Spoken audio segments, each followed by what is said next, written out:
Hello and welcome, everyone. Let's go ahead and get started with today's session. We'll start with current market conditions, as we normally do, talking about the big picture. Where are we at in the current trend of the market? Are we early in the trend? Are we late in the trend? Are we somewhere in the middle?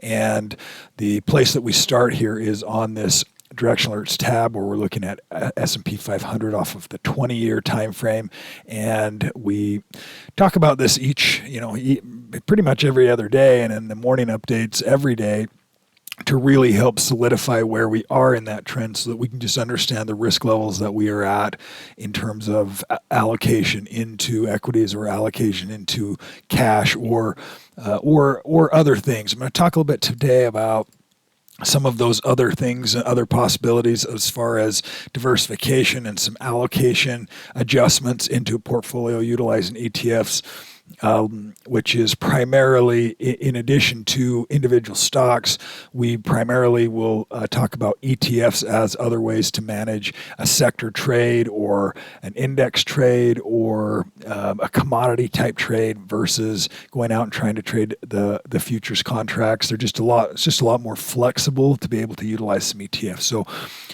current market conditions, we're sitting at the upper end of this range. Looking at this chart here, sometimes this one's a little bit hard to decipher, but essentially it is just looking at all of these other indicators all meshed together. Okay, so we're looking at these three things. We're looking at momentum, breadth, and sentiment. And in terms of sentiment is the blue line. We're looking at that as both a continuation indicator as well as a contrarian indicator. Contrarian indicators are those kind of indicators that say, when everybody is doing something, I want to do the opposite. Okay, and so sentiment, when everybody is bullish, there's a time to be with that trend, but there's also a time when everybody is bullish that means that there's nobody left to buy. There's nobody that has demand for the market and is going to be buying or pushing it higher, or new cash, or a perspective believing that the market is going to continue higher because they're already all in. So when sentiment is at the upper end of these ranges, that can be an area that, the only issue is that can last for a long time. So saying, oh, it just has reached into this oversold area, I'm gonna go bearish, that's not the way to be able to utilize it. It's a slower process that we're analyzing in terms of price activity and the location of the trend. Now, this chart is the S&P 500, so we're looking at this uptrend. And we've been talking about this blue line here creating some divergence. Divergence is when price is going higher and the indicator is not. Okay, so in this case, there just continues to be a little bit of elevated risk at these levels, which is not surprising.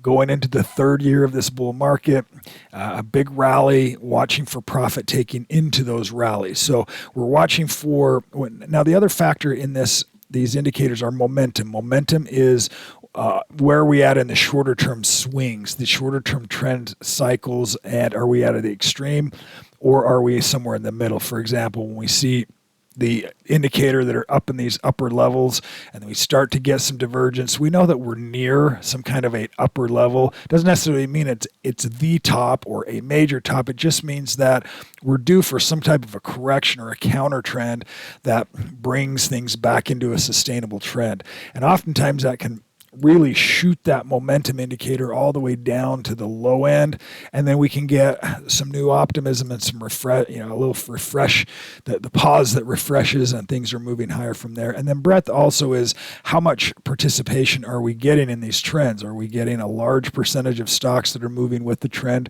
or are we getting not so much? Okay, and we've seen really some odd different things happening this year with momentum, or with breadth rather, in dealing with small caps and mid caps, and because we've seen stocks like Nvidia and Microsoft and Google and Amazon really just control the entire S&P 500. So we've had breadth that has not been during different cycles of this trend. During the summer and into the spring, we saw this rally that just didn't have much breadth behind it. We were clear down here in these lower levels, in these 40 ranges, which means 40% of stocks were in uptrends, which means that 60% were not, even though the market was continuing to move higher. That was a function of really the S&P 500 and the top, 10 or 15 or 20 stocks. The S&P 500 were just running, they were controlling all of the momentum, and still in some essences really are being able to do that with S&P 500. Let's jump over. Then the other one here is, so really breadth, momentum, and sentiment. We're just kind of in the sweet spot right now on all of those, as markets have been just gradually climbing, and we get an up day, and then we get a pause, and we get an up day. The buy-sell ratio is continuing to confirm that. We're at 2.27, had a big nice move where we're getting more stocks moving into these uptrends. And let's look at S&P 500. We've also seen the rank of the Russell 3000, Russell 1000 matching the S&P 500. So we're seeing small and mid-cap stocks perform well in this last rally, and that is typically a risk-on type of analysis. Risk-on meaning large institutions are more, they're willing to dive into some of these smaller names. They typically have more risk to them, and so they can sell off quickly, but they can also rally really quickly. And so you're seeing more and more interest in that, at least currently. S&P 500, we have this, just this nice trend that's continuing to move higher. We've got some support levels that are now 579, 571. Both of those are going to be support levels on any kind of a pullback. We're also in the momentum zone, and as of today, we're connecting to new highs. So this trend indicator and then the fib levels that are drawn because of that on this 6-month time frame of S&P 500, we're at the top. We're as high as we have been in this time frame, and as well as all-time highs in the market as a whole. So this current trend pulling back into these ranges, this is going to be really that bigger one, the 564 range on SPY. We could retrace all the way back down to these ranges and still be in an uptrend. And if it happened quickly, that might pull things back into this hold range. But if it happened relatively slowly, like it has been, then we get a little bit more time to be able to analyze that. So current market conditions continuing to move higher. Now, as far as how to utilize that, we talk about that often. What does this mean? It means that we still want to be focused bullish, but we also have to be aware that the probability of continuing the intensity of this move higher, a parabolic move that starts to move like this, that's just not sustainable. It's not going to last, and they always pull back. Okay, this is nothing new. This is not, AI is not going to change anything. A new president is not going to change anything. Stocks just go overshoot to the upside. They overshoot to the downside. And so at some point, we're going to get a retracement, potentially even back to some of these highs here as well. Even in the real shorter term, that could just mean some volatility up and some flat price activity versus really aggressive to the upside. So this price momentum has got some issues. Now what those issues are, what percentage are we going to be allocated into the market as a whole? Right now we're right around 35% allocated. It's a relatively conservative approach. You could certainly have more aggressive stance and have 40 or 50% or even 60% allocated into equities. And at this time, that's about where we're at, is about 35% equities. We typically will let the market conditions warrant how many holdings we've got in a portfolio because of stop outs. If everything's working and we're continuing to add into those, then we get a little bit larger allocation into certain groups because we don't get stopped out of anything or we're not selling into anything. And that's kind of the situation that we're in right now. Sectors continuing to look good right here. We're seeing the majority in uptrends. We've got 4 or 5 that are in downtrends: real estate, energy, consumer goods, healthcare, a little bit of a retracement, but we're seeing those short-term trends also starting to tick back up a little bit. Commodities, let's talk about those briefly, where we've got silver, which is moving. We've got gold, which is also making those historic highs. And we've also got USO, which is oil, that has had a pretty decent retracement and looking for some support at these areas, at these levels. Now, again, just as a reminder, everything that we go through and everything that we look at are all ETFs. So you could go in and trade oil and buy oil using USO, or you could go in and buy gold by buying GLD. You don't have to buy the futures or anything like that. It's a very simple way to be able to allocate and diversify among different asset classes, different sectors, utilizing ETF. Same with the sectors.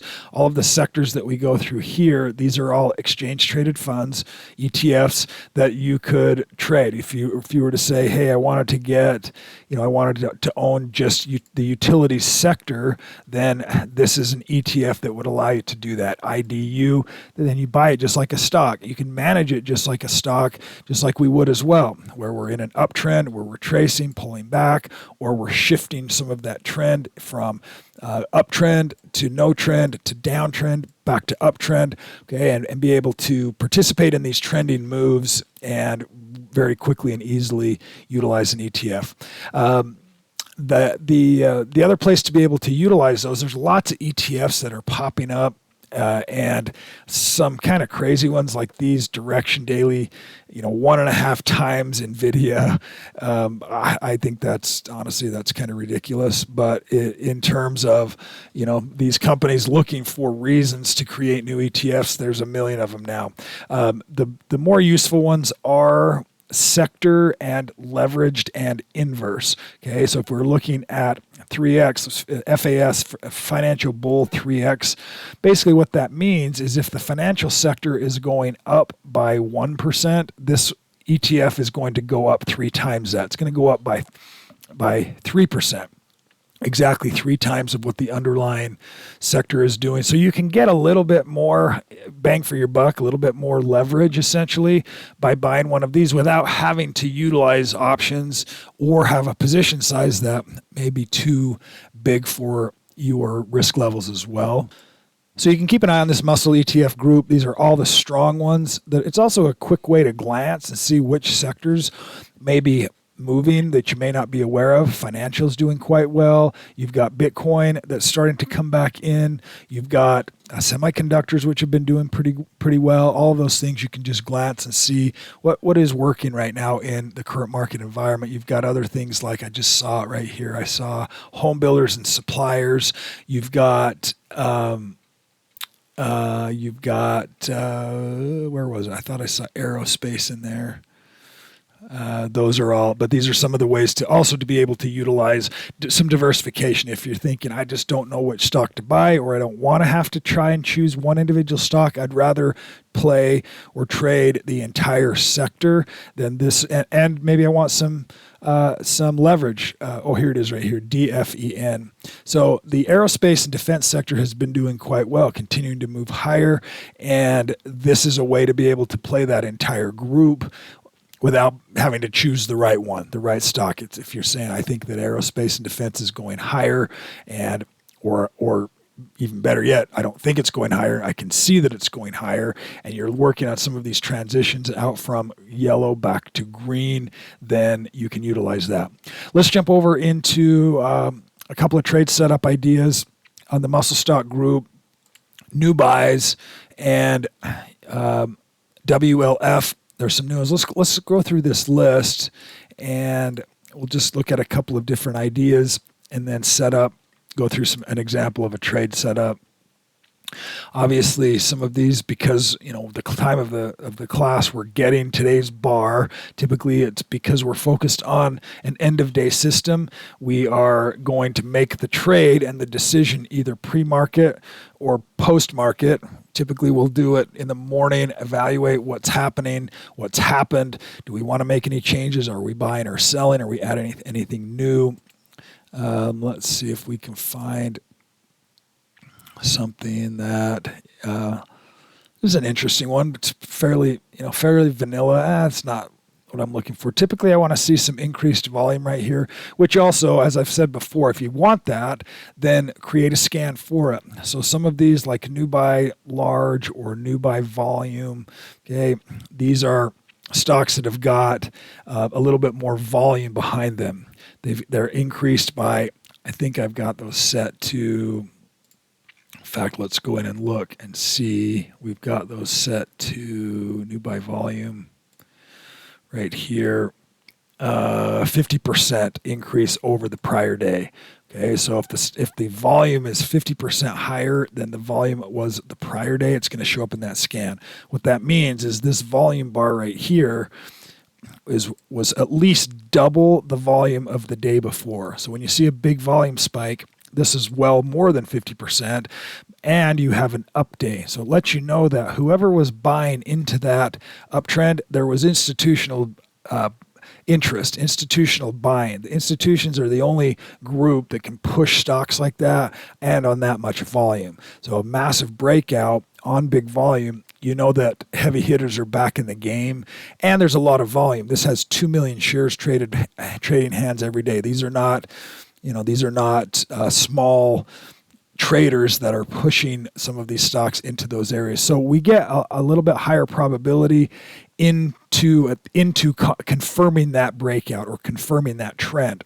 Okay, sometimes you're going to get a little retracement or some profit taking as well. Sometimes that is the top of the trend. It's just, there's obviously no exact interpretation of what the volume is doing, but for the most part, the price trend is moving higher and the volume is increasing. Okay, so in this case, if we were to, actually, I want to find one that's in momentum. This is a good example as well, except for even the volume's not too bad. It's just really choppy. All of those bottoming tail bars, I would not be inclined to take a look at that one. This one, though, on the other hand, is nice looking. We've got increased volume. Now, remember where we're at. If we were to look at this chart this morning and say, okay, we've got a stock that's got a new buy confirmation. It's got nice support at the 236. Okay, the Fibonacci tool, which is connecting this high and this low of this time frame, and it's this box right here. That 236 setting is the momentum setting. Typically, you'll see when stocks are up and they're starting to lose some steam of that rally, they typically, if they're going to continue in that momentum move, they will typically hold up around that area. And this is a good example of that happening.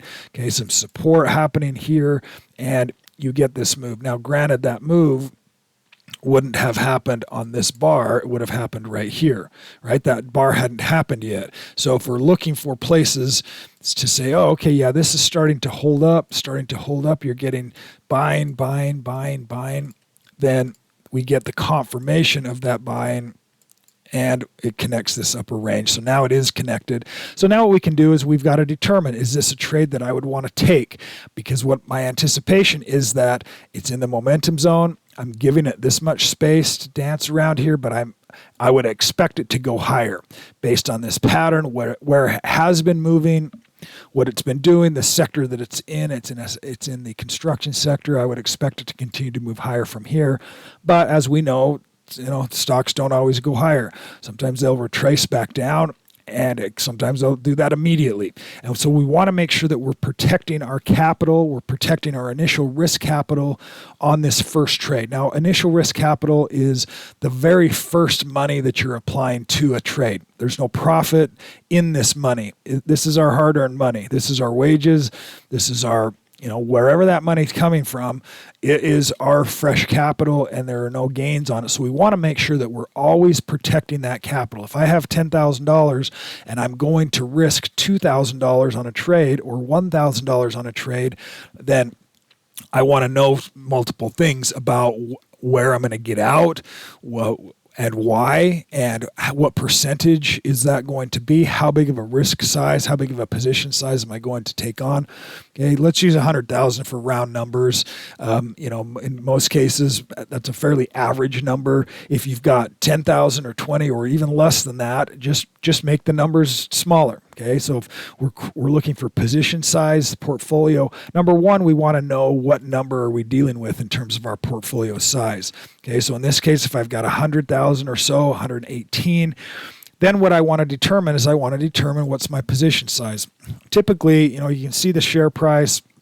You can throw a number in there just to start out, 1.69. Now, we know that anywhere between 0.2 and 0.3 portfolio percentage at risk is the number we want to be, as well as somewhere between 2 and 2.5% at risk. Okay, so this has no stop loss. which means this initial number is my portfolio at risk. This is my position size portion of the risk management setup, and that is how many shares am I going to be buying to fall inside of my acceptable risk parameter range, which are 2 to 2.5%. So I'm a little bit lower than that right now. So if I were to take 12, that was going to put me right at 2%, and I've got to be able to have this right at 2%. So 12 puts us at 2%. Now we can add our stop loss. So one of the places we can start with our stop loss is this natural low right here. If the stock were to retrace and move back below this price point, more than likely it's not going to recover that quickly, or there's new risk that it's now beginning a new downtrend, or at least it's shifting. It's changing a trend structure, and that could be into a deeper retracement versus a trending a structure. And so we want to make sure that we are stopping out of a trade, exiting the stock when there is risk of, number one, and most importantly, we're reaching our risk level. Okay, we're reaching our portfolio at risk level. So let's add in 184 just as a nice round number here. That's 184. It puts us at 0.16. So that's a 7% retracement. So if we bought today and it retraced all the way back to 184, that's minus 7% right here, or $184. So we've got $2,300 in the trade, and we're going to get stopped out of $184 on a $100,000 account. So we're managing relatively small amounts. Okay, now this is the risk game, and that is there's no such thing as taking a lot of risk and a lot of and no reward, just like you have to take risk to get the reward. Okay, but in order to get the higher reward, you have to take higher risk. So the trade-off is I want to manage my risk, number one, because the upside is going to take care of itself. Remember that this is our expectation. This is a stock or a company that's moving higher. We expect it to move higher. We just don't know how high it can go. But initially, we want to start the game out by saying, I don't want to lose any more than a certain number that's inside an acceptable risk management number for my trading plan. So in this case, I'm sitting well below my 0.2 to 0.3 number. And so that's fine. I don't have to take more risk. I could, if I wanted, take a little bit more shares on this trade, or have a little bit tighter stop loss, or I should say a little bit wider stop loss. If I widen the stop loss all the way down to 175, okay, now I'm taking a little bit more risk, or I'm accepting more risk. But in this case, it doesn't make a lot of sense, because all you're doing is you're just now saying, well, if it drops all the way to here, I'm not going to stop out. But remember that we want to use a stop for a reason. Number one is to protect our risk capital. Number two is we want the stop to be at a structure shifting location. So if it starts to break down, more than likely that trend is going to continue, and we don't want to be in it. We don't want to wait and see what it's going to do. We just want to exit it. Okay, so we do go through quite a bit of turnover in the portfolio in this methodology, because we get stopped out quite often because we're not willing to wait and see. Stop it out. If it recovers and starts to move back up again, then great, we'll pick it up again. But in the meantime, I don't want to have a portfolio full of crap that is just now lagging and in downtrends, and we're waiting for them to recover. So make sure that those stop losses are initially set up. This is the beginning setup. Okay, that's all you've got to do. Now it's out of your hands. Okay, you can't do anything once you pull the trigger and buy the stock. The market is going to control everything else from here. So in this case, here's the open. Yay, it's not down, it's not up either, but it's right at that point, and that now you're in the trade. Okay, and as we've talked about before, let's say, let me pull up a little bit bigger picture, and let's say that we had bought the stock. Let's see if it's going to do that. Yeah, it does. I have to refresh that. Let's see if we were to have bought the stock way back here. Okay, if this were our buy signal right in here, we're in the trade and we're moving higher. Now we've got this 236. So as I'm scrolling through, watch what's happening. I'm just dragging this along with each new day. So now we're in an uptrend, uptrend, uptrend. This 236 number, we're going to start out right around that 117 number. And as we start to go higher, And delete that line. That 236 now is at 128. Okay, see how it's connecting to the new high. 128. 128 is a new high. It's kind of holding right there. There it snapped to the new high. Now I've got a new location that I can use for my risk management. I want it to stay inside of this box, essentially, that 236 support as it's moving higher. Okay, and that 236 number is going to climb higher as the stock climbs higher. At some point, here we go, at some point, it's going to retrace. It may or may not stop us out based on that retracement. In this case, not yet. Even with a new downtrend signal or a sell signal, if it hasn't met my stop loss, I can determine if I said, okay, something has happened here. It's shifting. It's starting a new downtrend or potential downtrend. I'm just going to exit. In these cases, I'll typically still honor the stop loss first. Okay, but you just know that there could be a retracement. Sometimes if they're a little tight, consolidation like that, you may not get stopped out and it starts to trim back up. This is an example of that. Now we're getting new highs again. Okay, so now we're getting new highs. If we didn't sell here or we got stopped or we didn't get stopped out of this one, now our initial entry was back here, and this is where we are at, because it happens one day at a time. It's easy to say, well, I'm going to buy this and then I'm going to just make money as the stock goes higher. But you've got to remember that every day is a whole new day, and every market conditions are changing. Stocks are going up, stocks are going down, and there's a lot that's happening to, emotionally, as well as some of these price patterns on these stocks here as well. So in this case, that's my point being that we don't have any control of what the market's going to do from here. It just, we're buying into that uptrend. We're expecting it to continue higher. If it doesn't, we have a stop loss. When it does, we have some exit strategies. We'll cover those exit strategies and talk a little bit more about those on Tuesday of next week. But really, that's the system. It's a very straightforward system. That's what we're focused on. The primary focus is we're looking for strong, good quality companies that are trending higher. And as long as they're trending higher, we want to participate in those. If they retrace and start a new downtrend, we're not going to try and pick the bottom. We're going to move along to something else, because we've got a whole bunch of stocks that can qualify for high-ranking uptrending stocks that will provide good opportunities for us. That'll do it for today's update, and I appreciate everybody's time and effort. We'll see you next time. Thanks a lot. Bye now.